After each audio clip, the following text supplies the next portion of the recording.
pipa air. Kan biasanya pipa air menggunakan tangnya lebih besar. Kalau misalnya pakai tang kombinasi kan nggak cukup. Ataupun klem, biasanya di klem pengikat misal radiator juga bisa.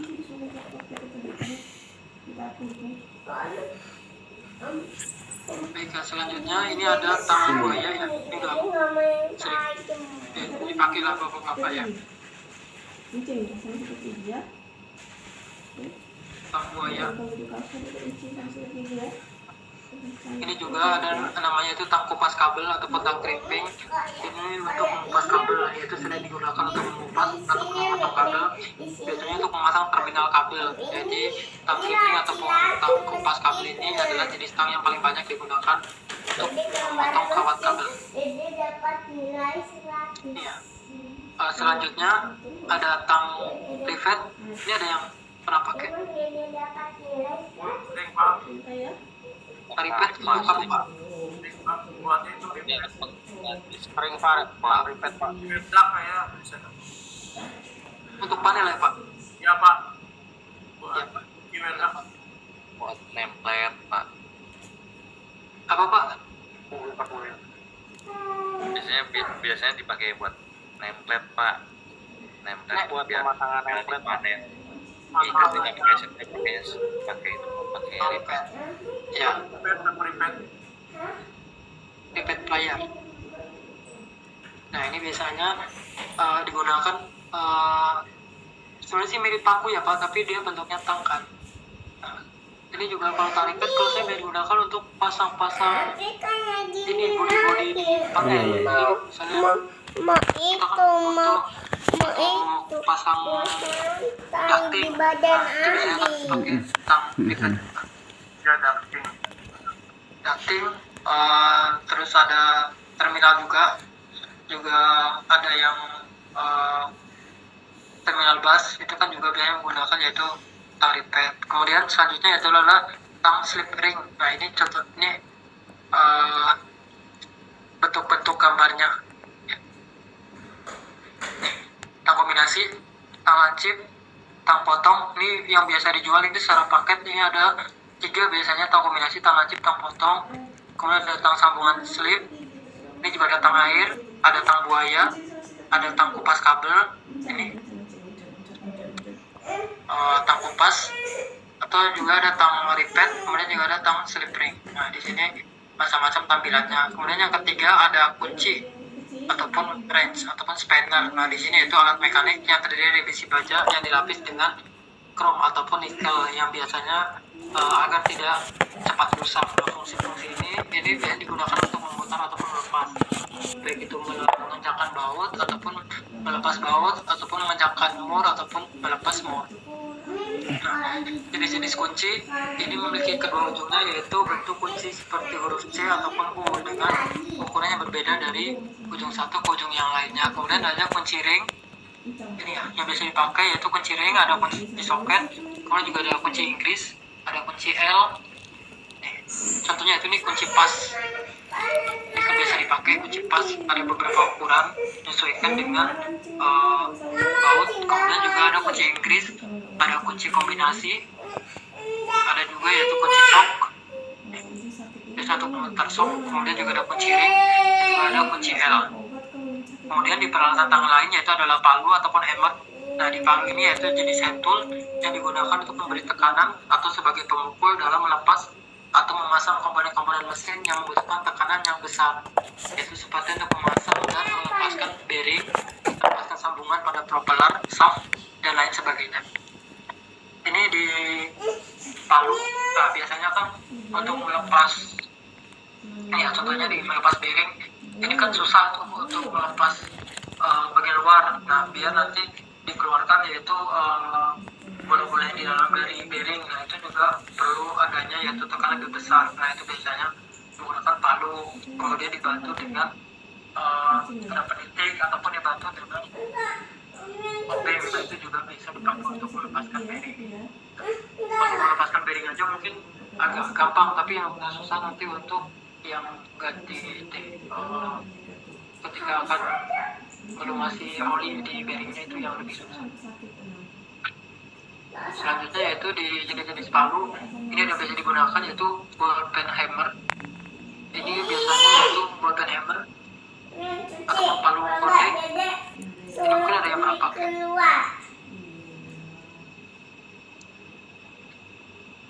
Mungkin ini yang umum ya, umum biasa dipakai ini yaitu ini palu konde. Palu konde ini yang punya ada lingkaran di belakangnya juga depannya, tapi nggak berbentuk lingkaran. Contohnya tidur di luar terus cari makanan ular. Biasa dipakai ini palu. Kemudian yang kedua yaitu adalah palu kuningan ataupun bersama. Yang ketiga adalah palu karet.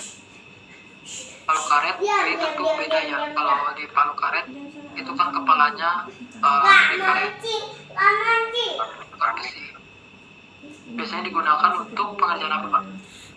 Buat pasang keramik, Pak. Pemasangan keramik kan? Nah, Ataupun biasanya lebih ke meratakan benda kerja ya, ataupun yang itu tuh nggak perlu tekanan yang besar, itu biasanya menggunakan palu karet. Kemudian selanjutnya itu adalah palu plastik yang digunakan untuk pemukulan piringan. Kemudian juga ada palu kulit, yaitu berfungsi untuk memukul permukaan benda yang sangat halus ataupun bahkan lunak. Ini adalah contoh-contohnya, yaitu ada palu konde, kemudian ada palu kuningan, kemudian ada palu kayu, ini ada palu karet, ada palu kulit. Kemudian selanjutnya yaitu ada kikir. Mungkin ada yang biasa pakai nih kikir. Pak Nanang, mungkin ini Pak Nanang, Pak Koit udah biasa pakai ini kikir. Buat ngasah, Pak, ngasah pisau. Halusin bang, halusin. Bisa gergaji. Ngabisin gergaji. Iya. Kikir segitiga. Pertajam gergaji bisa pak. Ya benar, kikir segitiga kan. Iya. Nah nih, kikir ini ada beberapa, yaitu kikir gepeng, yaitu tebal kikir seluruhnya sama. Nah juga ada yaitu kikir blok, lebar kikir yaitu seluruhnya sama. Kemudian ada kikir segi empat ataupun square. Juga ada kikir segitiga ataupun triangle. Tadi kikir segitiga biasanya digunakan untuk yaitu yang ujungnya kecil, misal seperti tadi ada yang buat malusin apa tadi gergaji ya, itu kan ujungnya kan kecil. Nah biasanya menggunakan kikir segitiga. Tapi yang biasanya digunakan untuk yang menyiku itu biasanya menggunakan kikir segi empat. Ini masing-masing penggunaannya. Ada kikir pisau juga, yaitu mirip pisau, ini digunakan meratakan dan menetapkan bidang berbentuk sudut 60 ataupun lebih kecil. Juga ada yaitu kikir setengah bulat, ada juga kikir silang, dan ada kikir bulat. Nah ini ada beberapa contohnya, yaitu menurut kasarnya gigi. Nah kikir ini dibagi menjadi yang pertama yaitu kikir kasar dengan gigi kasar ataupun bastard. Ini yaitu dipakai untuk pengerjaan awal. Kemudian ada yaitu gigi sedang, yaitu digunakan untuk finishing atau menghaluskan bidang kerja. Juga ada yaitu gigi halus ataupun smooth cuts, ini dipakai untuk finishing ataupun menghaluskan bidang dari benda kerja. Nah ini beberapa jenis dari kikir. Nah kikir segitiga, ada kikir setengah lingkaran, juga ada yang lingkaran. Nah ini masuk. Nah kemudian selanjutnya ya ada hand tools, yaitu gergaji tangan. Nah gergaji tangan ini udah tahu semua ya, berfungsi untuk memotong atau mengurangi ketebalan dari suatu benda kerja. Nah gergaji ini yaitu digunakan untuk memotong ataupun mengurangi ketebalan suatu benda kerja. Nah, ada beberapa tipe yang digunakan, yaitu biasanya gigi dari gergaji ini ada yang zigzag ataupun juga yang biasa berurus. Nah ini tampilan gergaji dan pemasangan gergaji. Kemudian ada step ataupun slide yang biasanya digunakan untuk pembuatan ulir. Nah, di sini di step ini terdiri dari 3 buah, yaitu intermediate step, juga ada yaitu pengetepan awal, kemudian ada taper ataupun pembentukan ulir, juga ada yang namanya itu ketiga saya menggunakan yaitu botanika ataupun untuk penyelesaian. Nah ini adalah bentuk dari jenis-jenis step. Ada 3 step tadi untuk yang pembuatan ulir, kemudian ada taper di pembentukan ulir, yang ketiga adalah untuk penyelesaian ataupun bottom tab. Kemudian selanjutnya adalah snake. Ini adalah alat bantu perkakas kerja bangku yang digunakan untuk membuat ulin luar. Nah, snake biasanya digunakan terbuat dari bahan ais atau baja cepat tinggi. Snake ini yang biasa digunakan yaitu snake belah bulat ataupun snake segi 6. Ini yang biasa digunakan untuk dari penjepitan dari batu rumah snake yang juga beringat tangki. Selanjutnya yaitu adalah penggores ataupun yang biasa dikatakan scratcher ataupun penitik yaitu scraper. Nah, di sini mungkin udah pernah biasa pakai ya penggores dan penitik. Ini mungkin yang biasa kerja dengan hand tools ini nggak asing lagi yang menggunakan penitik. Ini kan biasanya untuk penanda pengerjaan, misalnya kita butuh misalnya di mengukur panel, itu kan biasanya kita nitikin dulu letak-letak lampunya di sini sesuai, misalnya kita sudah menggunakan waterpass sudah nggak miring, nah biasanya ditandai dulu menggunakan penitik. Nah, kalau misal pulpen kan ataupun pensil kan biasanya hilang, nah biasanya menggunakan yaitu yang namanya adalah penitik ataupun scraper. Nah, ini biasa dipakai untuk pengerjaan listrik juga. Selanjutnya yang 9 adalah cutter. Nah, ini adalah potong head tools yang digunakan untuk potong logam seperti rantai, baut, kawat, dan batang. Nah, biasanya buat cutter ini memiliki pegangan yang panjang dan pisau pendek yang disebut sebagai gunting baut. Nah, ini mungkin yang selanjutnya itu SOP-nya. Di SOP-nya tentu kan ini kan masing-masing ya untuk penggunaannya, baik itu tadi ada tang, kemudian juga ada obeng ataupun screwdriver, itu kan masing-masing penggunaannya yang mungkin kita sudah tahu bersama bagaimana cara penggunaan, kemudian pengaplikasinya seperti apa. Biasanya di tang juga ada tang crimping ya. Nah, tang crimping ini kan juga masing-masing biasanya dipakainya banyak kegunaan untuk memotong, kemudian juga ada mengupas kabel, juga untuk crimping dari kabel RJ11 atau RJ45, dan itu juga menggunakan tang crimping. Nah, itu juga biasa digunakan untuk berbagai kebutuhan.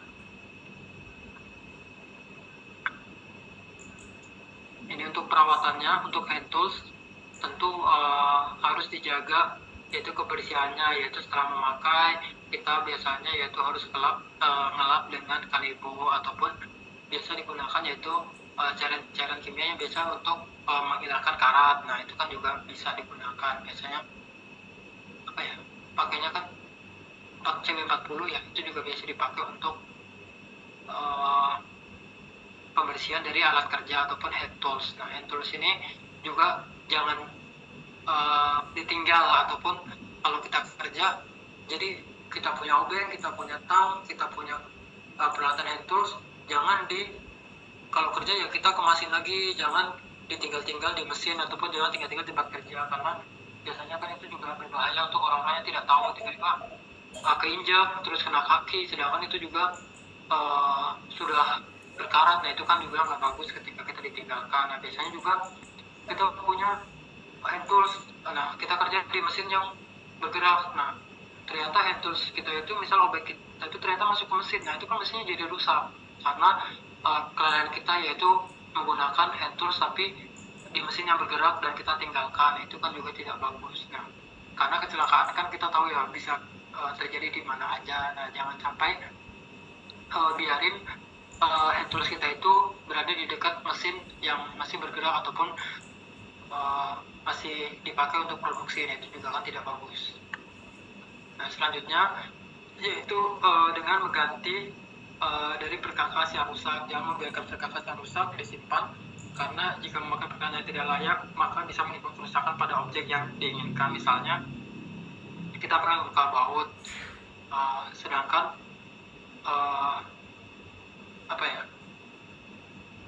obengnya kita itu nggak bagus. Nah, harusnya dengan obeng minus, ternyata kita pakainya obeng plus kan nggak cocok. Nah, jadi kan nantinya di ujungnya bakal cepat rusak. Nah, itu juga harus lihat dulu kebutuhannya itu seperti apa, fungsinya seperti apa. Jadi jangan sampai kita buka ataupun kita pengennya potong, tapi kita menggunakan tang lancip ataupun tang cucut yang biasa dipakai. Nah, itu juga kan nggak bagus, kan ada tang kombinasi atau tang potong sendiri seperti itu. Mungkin mungkin ada yang ingin ditanyakan sampai di sini.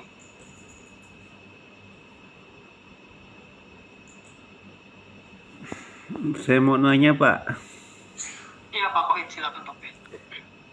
kalau untuk kabel yang putus tuh kalau jaraknya tuh panjang tuh gimana carinya Pak? Kalau selain ditelusuri kan kalau malam kita telusuri kan terlalu rumit, kayak kabel nih panjang, dalam kita mungkin orang masangnya mungkin sampai ngelewati hutan ya Pak ya.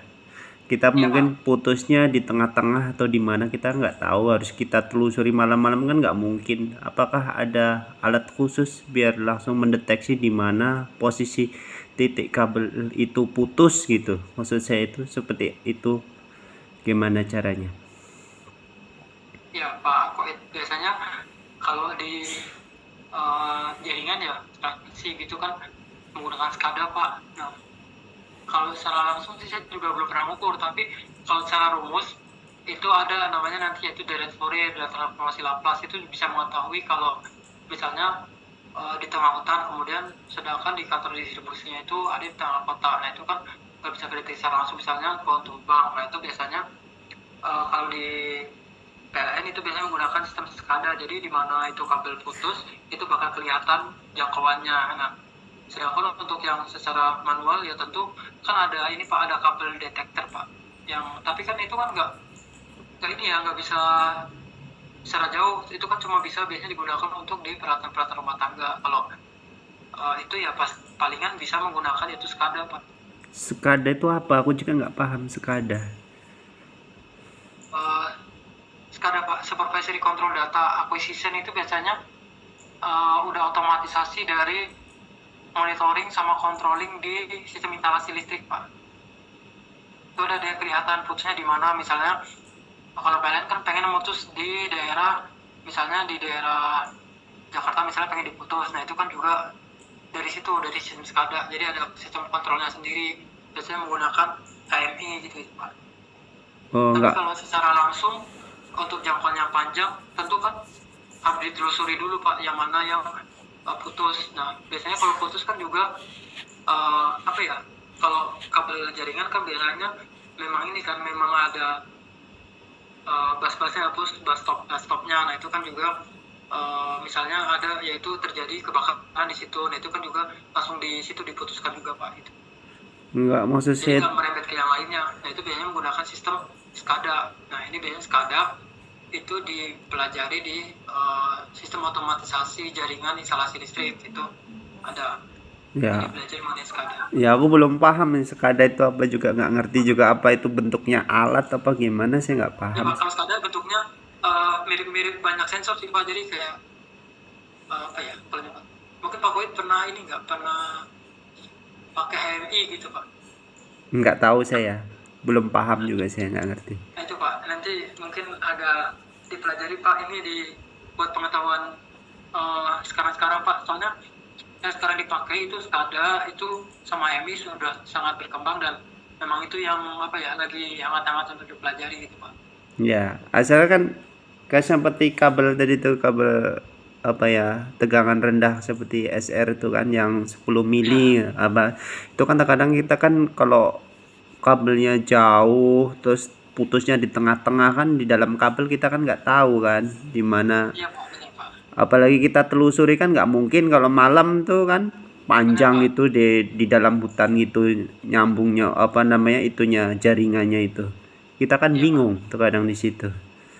Kalau di ini ya, kalau apa nih, kalau dalam sistemnya yang rumahan bisa sih Pak pakai kayak ada tuh pen tester, ataupun yang biasa disebut itu apa ya, tes pen listrik kalau nggak salah. Tapi bukannya tes pen yang biasa untuk ngetes, cuma ngetes itu ada sumbernya apa enggak, tapi ada juga yang digital test pen. Biasanya itu bisa mengikutin kabelnya apakah di situ putus atau enggak, itu juga bisa kelihatan. Tapi kan kalau yang jarak jauh itu kan nggak terlalu efektif, karena memang itu alatnya juga harus dipegang kan Pak.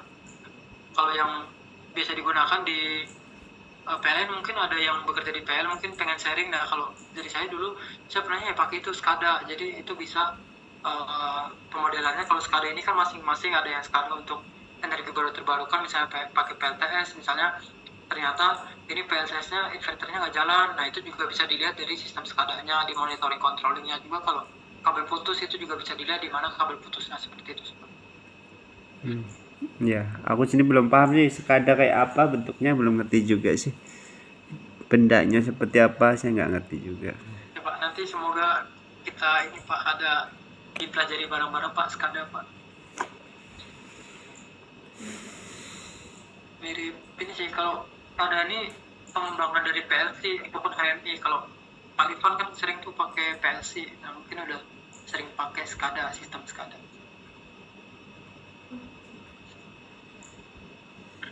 Pak Irfan mungkin ada yang ini ingin disampaikan, silakan. Nih pertanyaan dari Pak Koit, barangkali ada yang sudah biasa pakai alat apa yang biasa dipakai untuk sistem deteksi kabel ya. Ini Iya Pak, kalau konsumsi sama Pak biasanya pakai Namanya power, Mas. bunyi sama lampu kalau untuk mencari kabel yang putus itu biasanya. Tapi berarti ada darah jauh itu lebih baik ya banyakin terminal aja Pak, kata Bapak di booster itu kan ya. tahu di titik mana terputusnya, jadi teridentifikasi.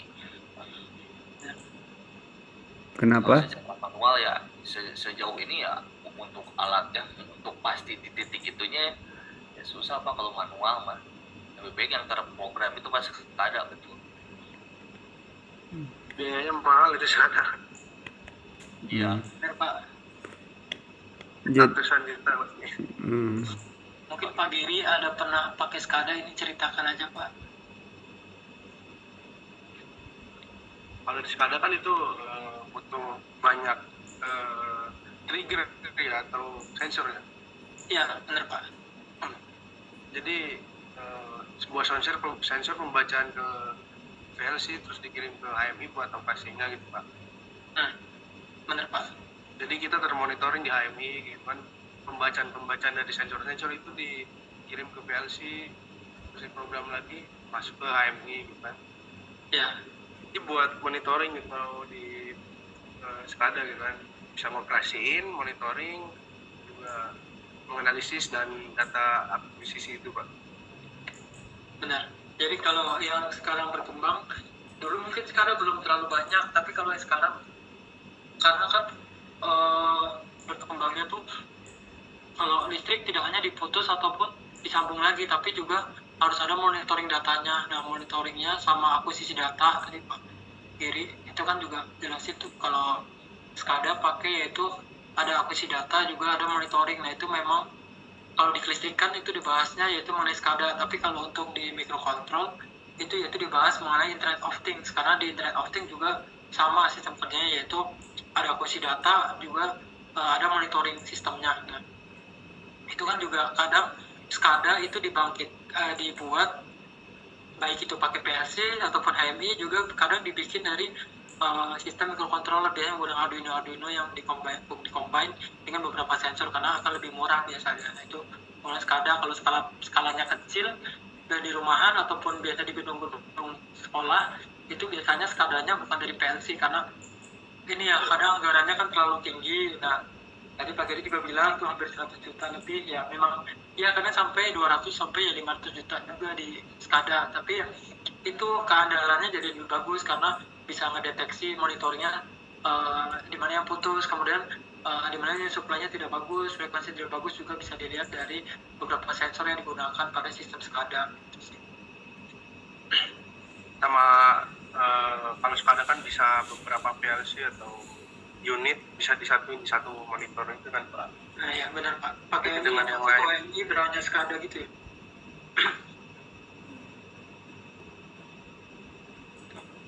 Mungkin itu ada yang tanyakan lagi nih mengenai materi hari ini, silakan. Pak, saya mau tanya Pak. Ya Pak Giri silakan. Kalau ini Pak, kita tuh ada praktikum nggak? Praktikum? Gitu. Iya. Kalau yang angkatan ini itu menyesuaikan dari angkatannya 24, ini menyesuaikan kan kurikulum baru ya Pak, kurikulum 2024. Jadi semester 1 ini mata kuliahnya bakal beda sama semester 2, 3, 4, 5, 6, 7 gitu. Nah, ini kurikulumnya tuh baru berubah, yaitu ketika setelah akreditasi itu saya juga lihat ternyata di mata kuliah praktikum itu memang tergabung sama mata kuliah teorinya, misalnya 3 SKS tuh Pak. Nah, jadi kalau 3 SKS biasanya itu 2 SKS-nya teori, 1 SKS-nya itu praktikum. Jadi kalau bisa ya ada praktikumnya, tapi kalau yang ada sekarang itu kita baru mengajukan yaitu sistem sensor, elektronika, juga ada beberapa komponen di PLTS itu yang biasa digunakan untuk praktikum, tapi belum berbentuk kit gitu Pak. Belum berbentuk kit praktikum, itu baru dilaksanakan, yaitu kita baru mulai pembuatan alat. Nanti mungkin ada yang pengen buat trainernya juga boleh, barang itu juga kita ada beberapa yang pengen dikerjakan gitu Pak. Iya Pak. Nanti kita Kalau software itu rasanya kalau beberapa dosen memang punya ini sendiri Pak, punya kan beda-beda ya. Kadang kita elektronika juga, saya kan ngertinya di EWB, Electronic Workbench juga pakai Proteus, tapi dosen lain kadang ada yang pakai yaitu Tinkercad, juga ada pakai Workbench. Nah, itu kan masing-masing preferensi dosen, tapi sebenarnya itu sama. Jadi ataupun software praktikum yang digunakan itu intinya untuk mata kuliahnya itu ya itu yang biasa digunakan untuk pembuatan, misalnya pengen buat PCB, kemudian juga kita pengen analisis di tenaga misalnya distribusi dan transmisi, kan biasa menggunakan etap. Nah, untuk di pemodelan hybrid energi baru terbarukan misalnya PLTS itu kan juga ada biasanya menggunakan PVC ataupun hidroskop ataupun Homer, biasanya menggunakan hybrid angin dan PLTS, itu kan bisa disimulasikan untuk praktikum. Tapi kalau untuk yang alat ya ini Pak baru saya mulai kembangkan Pak, untuk yang alat di UTN ini Pak gitu Pak. Untuk praktikumnya baru dimulai sekarang sih Pak. nanti di UTN ada workshopnya Pak? Belum ada Pak, belum ada workshop. Kita masih pakai workshop yang dari SMK Pak. Oh, ya, terima kasih Pak. Itu Pak. Karena sebenarnya memang harus ada praktikum.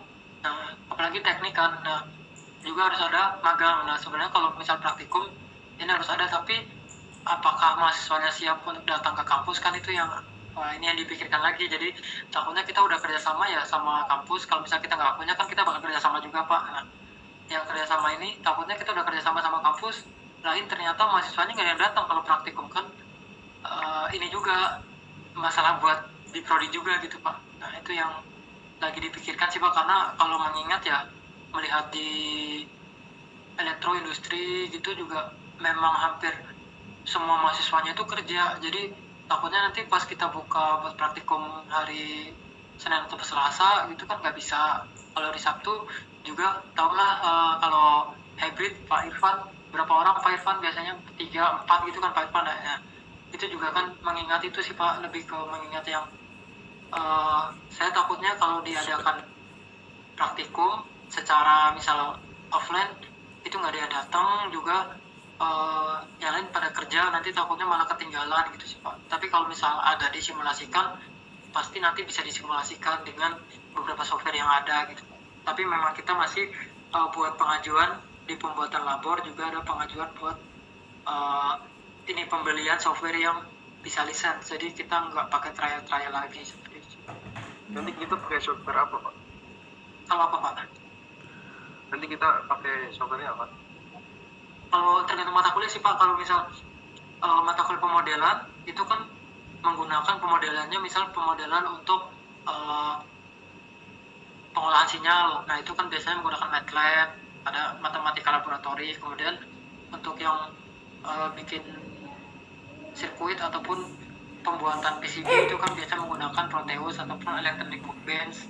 Livewire itu kan bisa digunakan. Kalau Internet of Things, misal kita mau program Arduino, kita mau program Raspberry Pi, kita mau program SP32, itu biasanya untuk simulasi menggunakan Workbench, menggunakan ID, kemudian juga menggunakan itu beberapa software yang biasa digunakan. Ada nanti Google Firebase, kemudian juga ada database, itu juga bisa digunakan untuk pengontrolan, sistem controlling dan monitoring. Kalau misal di EBT, energi baru terbarukan, itu juga ada software. Saya di semester 7 juga saya pakai PVC sama helioscope, itu yang biasa digunakan untuk pemodelan PLTS. Itu sih Pak, masing-masing Pak. Kalau software ya masing-masing mata kuliahnya. Jadi mata kuliah tuh bakal punya software masing-masing. Misalnya dasar komputer itu juga kan pemrogramannya mungkin di semester 1 kan ada pemrograman dasar, itu kan juga pakai ada C++, ada pakai Golang, itu kan juga masing-masing. Baik, Pak.